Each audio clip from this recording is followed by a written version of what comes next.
Hello everyone, welcome to the latest edition of the Brian Boyer Show. Along with A-State head women's basketball coach Brian Boyer, I'm Brad Bobo. We come to you off a week where A-State split a pair of games, a tie ball game at Little Rock, a win at home at the Convo against Louisiana Monroe.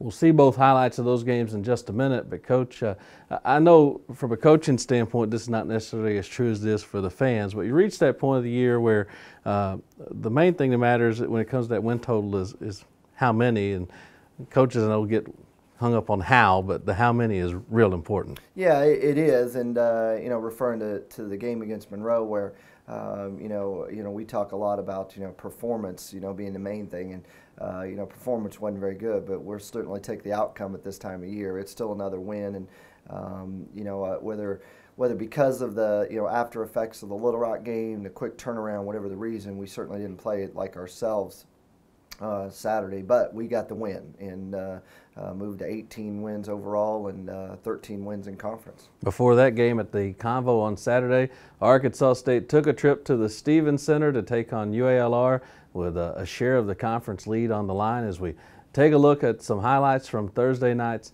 in-state battle at the Stevens Center. And Coach, you know what you're going to get when you take on Joe Foley's team on its home floor. A tough defensive effort, and that was certainly the case once again in Little Rock Thursday night. Yeah, it was going to be. We had a good offensive outing against them here at our place, and knew it would be different down there. But every possession was hard to. It was a struggle. Every possession was a battle in this type of a game on both ends, really, for both teams. And but a couple of times we were able to get out in transition, which always helps. Anytime you're able to get scores before they get their defense set, it's a good attack there by Hannah. Great. Very crafty move there, and something we didn't do enough of in the first half. We did a better job in the second half was taking advantage of getting Jazz inside and getting some layups. Let's see another transition basket from Drea Gamble. Little Rock did a pretty good job on Drea, containing her 4 points in the first half, and she had 4 points until late in this game. We'll talk about in a minute.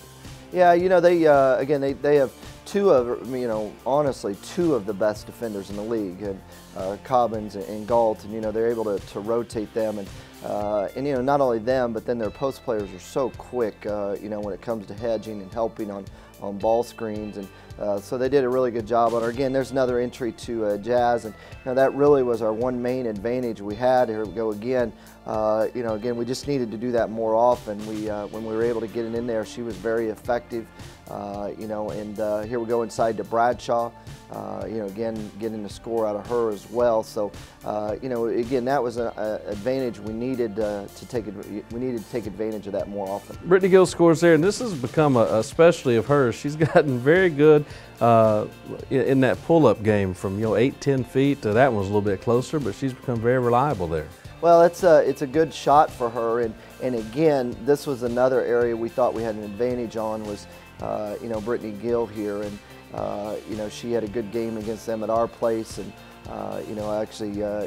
again had another good game there as well. Found some openings where she could get to that jump shot because so much attention to Drea. And again, the biggest thing is anytime we could get out in transition. Again, here going inside the Jazz once again, trying to get those scores inside when they come available. They saw some good spacing there earlier. A-State in transition, more Jasmine Hunt on the inside. As we head down here, this game you trailed by 11 with under 2.5 minutes to go, and you had to sort of make a coaching decision. That was to foul the Trojans coming down the stretch, and they missed enough free throws, coupled with some made shots like this that got you back in it.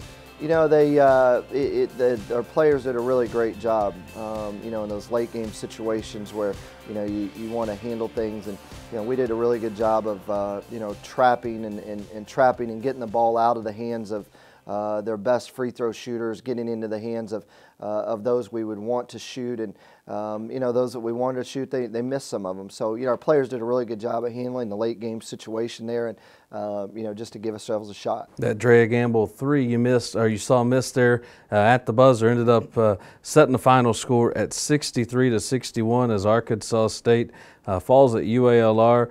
3 players in double figures, led by Jasmine Hunt, 14 points. 6 boards. She was 6 of 9 from the field, and it was a case where just probably wasn't as many shots down there she needed to take. Well, and everybody's at fault in that, you know, because again, we needed some more attempts there from her, especially in that first half where, you know, her being more persistent and posting up more consistently, stronger, and then when she did, us getting her the ball. So, but that's an area, you know, we were able to take advantage of. We just didn't do it enough. 23 points scored by UALR off 23 turnovers ends up being a key number in the game, where the first game here you'd given up a bunch of offensive rebounds and you were entirely way better than that. I think they only had 7 of those. Yeah, you know, again, the turnovers is the area. I mean, I'll take everything else we did. You know, even our field goal percentage was certainly good enough against them, and the rebounding was good enough, and you know, our defense was good enough, and it just all comes down to 23 turnovers, and you know, that's again a stat that we've been pretty good at all year long.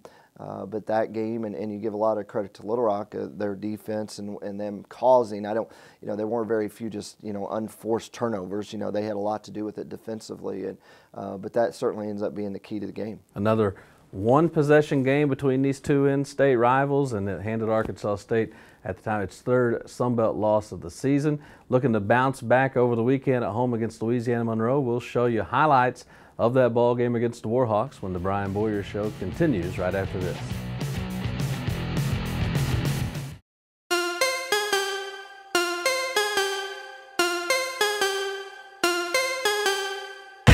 Can't stop, won't stop.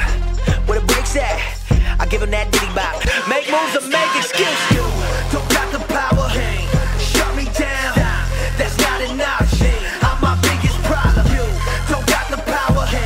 Shut me down. That's not enough. You can't stop me.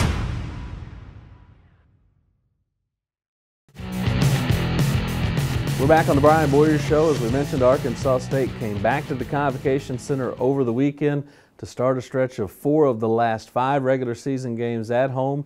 ULM came to town, and Coach, you've already referenced it once, plenty you didn't like about the performance, but again, as you head to March, you take the win and you get the win. There's no question that, you know, you take the win, and you know, it's just one of those games where fortunately we're just good enough offensively. You know, it wasn't a case where, you know, we really struggled to get stops, especially the second half. We really struggled. And again, you give them credit. They do a really good job. They run sets, and they run them very, very well. You know where the ball's going. It's going inside, and they got it inside and caused us a lot of problems there. And but the good thing is, you know, we're a good offensive team, you know, and we just, you know, scored enough. We had the one big push early in the second half, I think a 10-0 run to extend the lead, and then from that point on, we just had to keep matching scores. Check out the highlights as Arkansas State donned the pink jerseys on its play for K-Day at the Convo, and here a special moment with your hero roster out there with your team. You see the names of those local cancer survivors on the backs of those jerseys, and once again proved to be some good luck for your basketball team. Yeah, it's one of those special days, and you know, we like to feel like we go above and beyond with this day, and the fact that, you know, our players sacrifice, and the fact that, you know, they don't wear their names on their jerseys, they wear their heroes' names on the back of their jerseys to honor, you know, the hero they're paired up with for the day. And you know, kind of a special day, special moment. And then you know, we got things started off really good there. You know, jumped out to 5-0 lead, went inside right away to Jazz, you know, and established our inside game. Yeah, in fact, to sort of force them into an early defensive change, as you got 5 points from Jasmine Hunt in your first 2 possessions. And slowly but surely, there's Jamie Ruffin's getting a little bit more sure in those situations right there. Well, we need to.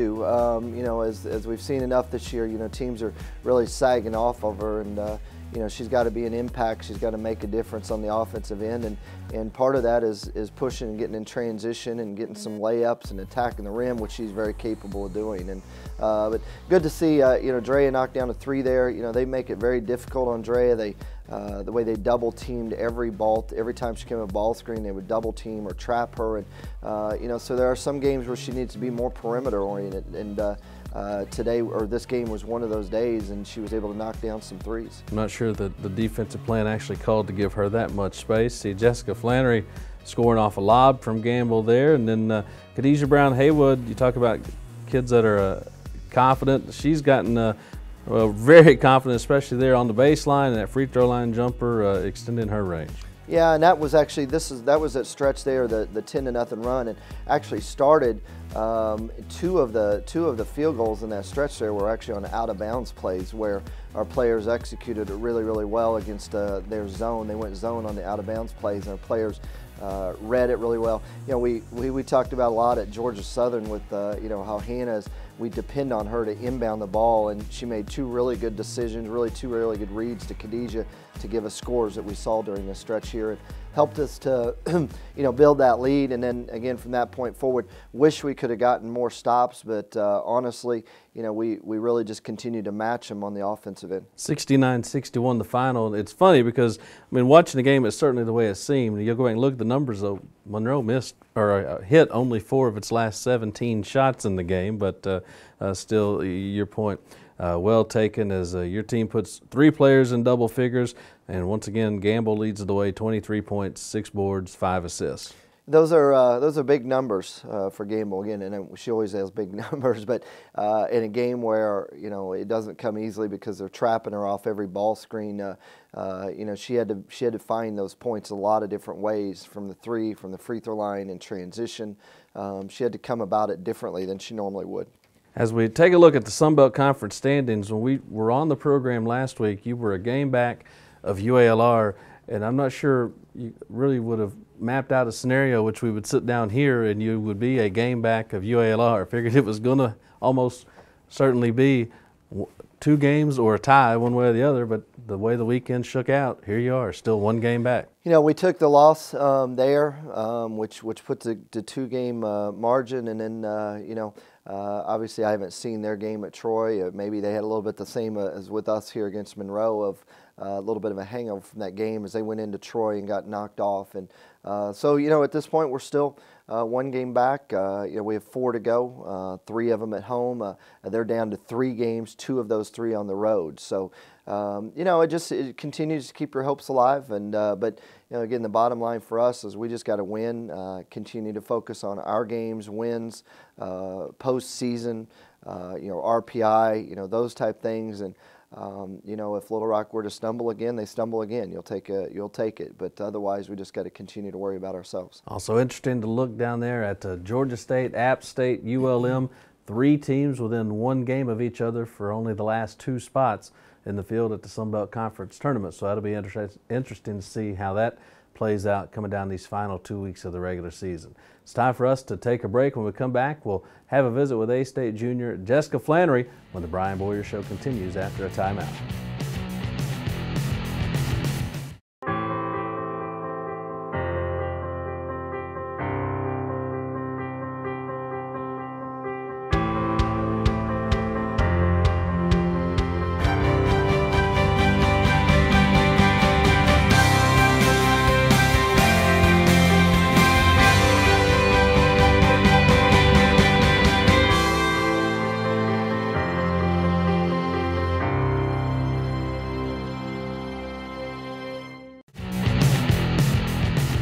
Back on the Brian Boyer Show, 2 weeks in the regular season remain. Got a couple of games to preview in just a quick minute, but first want to take a look at former high school football player turned member of the A-State women's basketball team. Here's a preview, or here's a look at Jessica Flannery.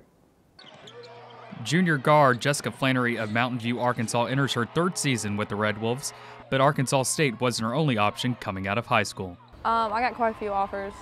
I chose Arkansas State because it's close to home, and my family lives around here, and it's a really good school, and I just like the fan base and everything. University of Arkansas Monticello wanted me to go play football and basketball for them. Football? Being surrounded by a lot of males, football was a natural choice. Well, growing up with 2 brothers, I kind of figured, well, if they can play football, I can play football too, and I love it. It's one of my passions. Everybody looked at me kind of weird just because it is a male sport and no girls really ever play, but I just wanted to show them that girls can do whatever guys can do too. With her brother playing, sibling rivalry developed because she was getting a lot of attention. He loved the fact that he got to play with me, and he didn't like the fact that I got all the attention because he was pretty good as well. But since I'm being a girl, I kind of overshadowed him. They wanted me to be the quarterback, but my basketball coach didn't want me to get hurt, so he didn't let me. So all I was able to do was kick the ball. Being around sports all her life has Jessica thinking towards her future as a coach in sports administration. I would like to coach basketball just because it's something I'm familiar with, but if I could coach any other sport like soccer, that would be fun too because that was my first love. Football, I could coach that just because you don't really see any girl coaches anywhere, and I know a lot about the sport. Just to show them that anything's possible and you can do anything if you set your mind to it. Reporting for the Brian Boyer Show, I'm Brendan Gurley. Coach, good look at Jess Flannery there, and you've actually called upon some of those football skills in some of your game planning. She's your designated sort of home run inbound pass. She is, that's right. If any late game situation where we need a length of the court pass, that's an automatic. We'll sub her in because when she says the coaches want her to play quarterback, you can see it because she can put the ball inline to inline effortlessly. She can really throw it. So great story on her. She's been a big part of this program for 3 years, and look forward to her finishing out the year and senior year for us next year. A-State now back on the floor, 18 wins, sitting at 13-3 in Sunbelt Conference play. 2 more games coming up this week, starting Thursday. Texas Arlington comes in, and the matchup with them down in Texas we talked about over the weekend was kind of 2 games in one. One of them was a really one-sided win for A-State in the first half, and the second took a mad dash comeback to get that game into overtime and win it. Yeah, it was, our first half was really good. They, I don't know that I've seen a game where, we literally took them totally out of their offense. Everything they tried to do, their set offense that they run, and, we built, I think it was 11 or 13-point lead at half. And, second half, they came out and they just scrapped their entire offense, just scrapped everything they'd done to that point forward, put 4 guards on the perimeter and just started attacking us off the dribble. And we didn't handle it very well. We got into early foul trouble and then got hesitant one-on-one defense, and they really attacked us. And from that point forward, we were just lucky to get out of there with a win. So Texas Arlington is in here on Thursday, and Saturday you take your final road trip of the regular season as you head down to take on Texas State. Yeah, that'll be it's certainly a challenge. Texas State is still within reach of, actually still within reach of us, and within reach certainly of third. Have had a very good season. They and you look at Troy as well. Their 2 teams are looking at postseason of some sort, possible NIT. Because of the years they've had, and it's going to be a challenge. It's a hard place to play. It's a loud arena. We were fortunate last year to play during the Christmas break where there weren't any students there, but when you see it on film now, it's a tough place to play, and will certainly be a challenge for us on Saturday. A-State will be in San Marcos on Saturday, but before that, a home doubleheader at the Convocation Center Thursday, tipping off at 5:05 against Texas Arlington. Coach, good luck this week. All right, thanks. So we'll see you at the Convo, and then we'll see you right back here for another edition of the Brian Boyer Show. But until then, for the coach, I'm Brad Bobo. So long, everyone.